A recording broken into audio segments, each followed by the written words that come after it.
Aquí en Carmona, Sevilla, existe un convento que en su día estuvo habitado por monjes carmelitas. Ellos se dedicaban a sus actividades de carácter espiritual, pues aquello era un noviciado, a la vez que tenían que conseguirse el sustento cultivando un huerto, criando animales y mendigando limosna y comida por las calles de la localidad, así como también por las fincas y huertas privadas que se encontraban en las cercanías de la construcción, pues ésta se hallaba fuera del pueblo, elevada sobre un pequeño cerro. En este lugar hay un relato, una historia sobre restos humanos en ganchos donde supuestamente aparecieron muertos y colgados los frailes.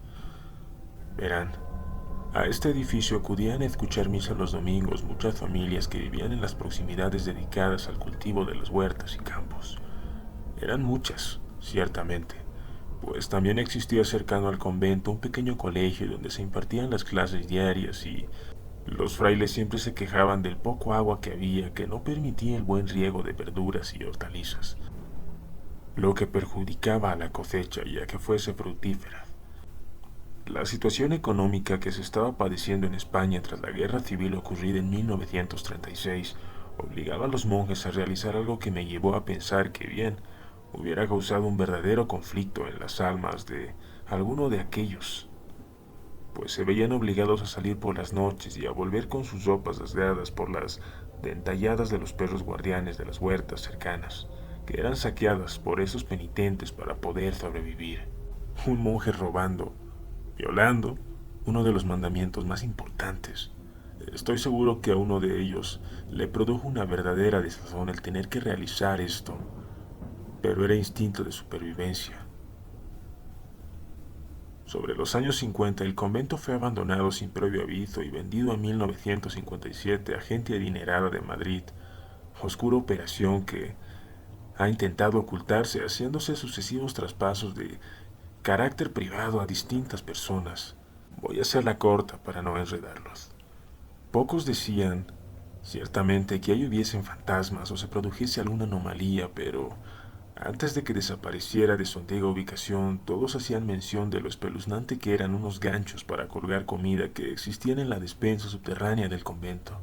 Seguro que, rememorando alguna escena de película de terror donde el psicópata de turno colgaba en algo parecido el cuerpo mutilado de su víctima, se imaginarán.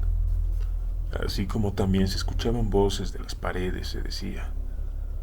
Son varios los motivos que he encontrado que explicasen el abandono de la edificación, aparte del económico, pues también encontré quien decía que los frailes fueron expulsados al ser denunciados por robos que cometían, pero hay una singular declaración que tiene especial interés en el tema.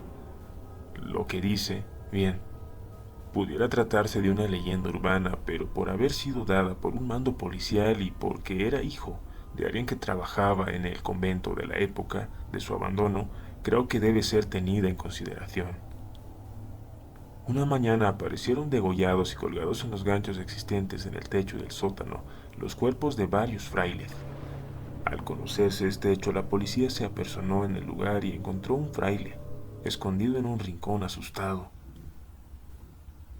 Fue interrogado y terminó declarando que él había sido el causante de aquella matanza y que había sido obligado por un demonio. No se dio mucho crédito a esta confesión, pues aquel fraile no tenía la suficiente constitución física como para poder colgar de una manera tan cruel aquellos cuerpos, sin haber recibido ningún tipo de ayuda. Se barajó la posibilidad de que en realidad no se tratasen de unos asesinatos rituales, sino motivados por las rencillas entre monjes debido a prácticas prohibidas por su religión, de cuya existencia se hablaba entre los habitantes de Carmona. Nada se supo en el pueblo y aquello permaneció en secreto hasta la fecha, tras la investigación militar posterior llevada a cabo.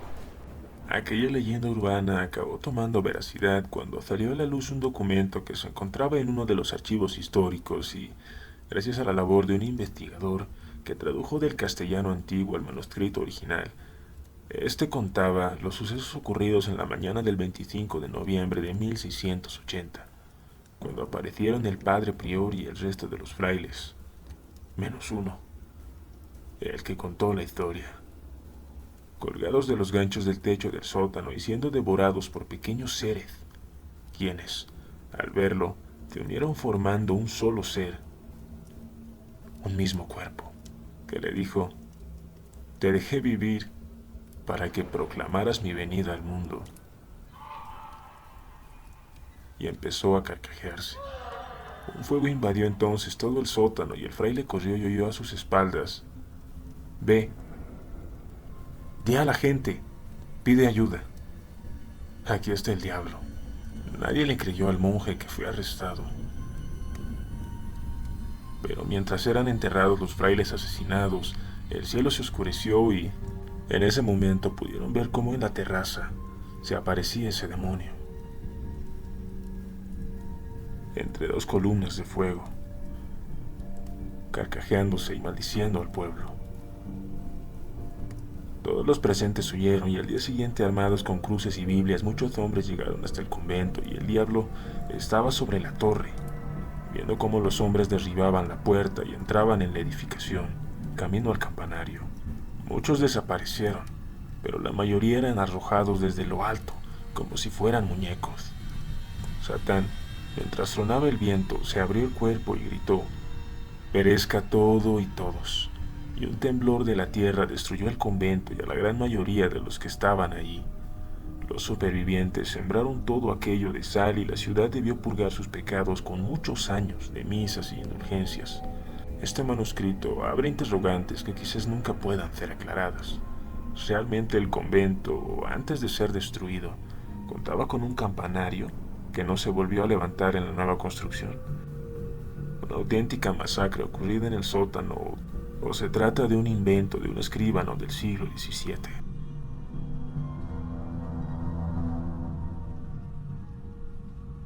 Esto pasó en una base militar en la cual todas las noches se hacen rondas por toda la base. Resulta que la base tenía un hospital abandonado desde hace ya varios años que se usó en tiempos de guerra.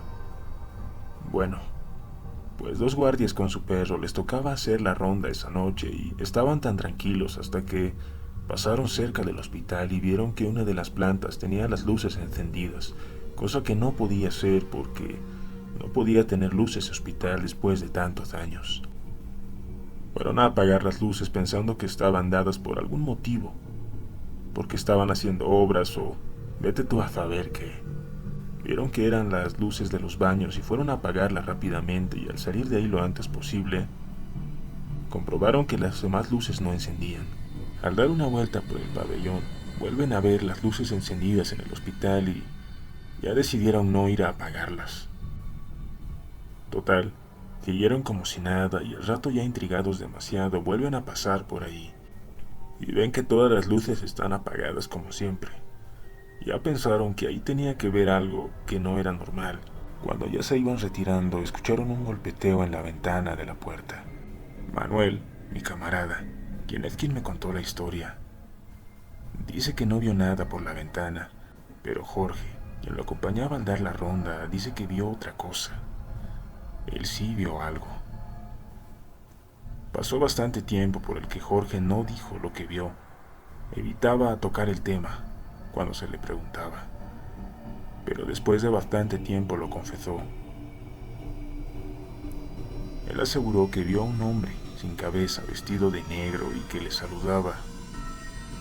Le llamaba con las manos, a lo cual él simplemente prefirió hacer como que no lo vio y retirarse del lugar. Esa es la historia que me contaron mis camaradas.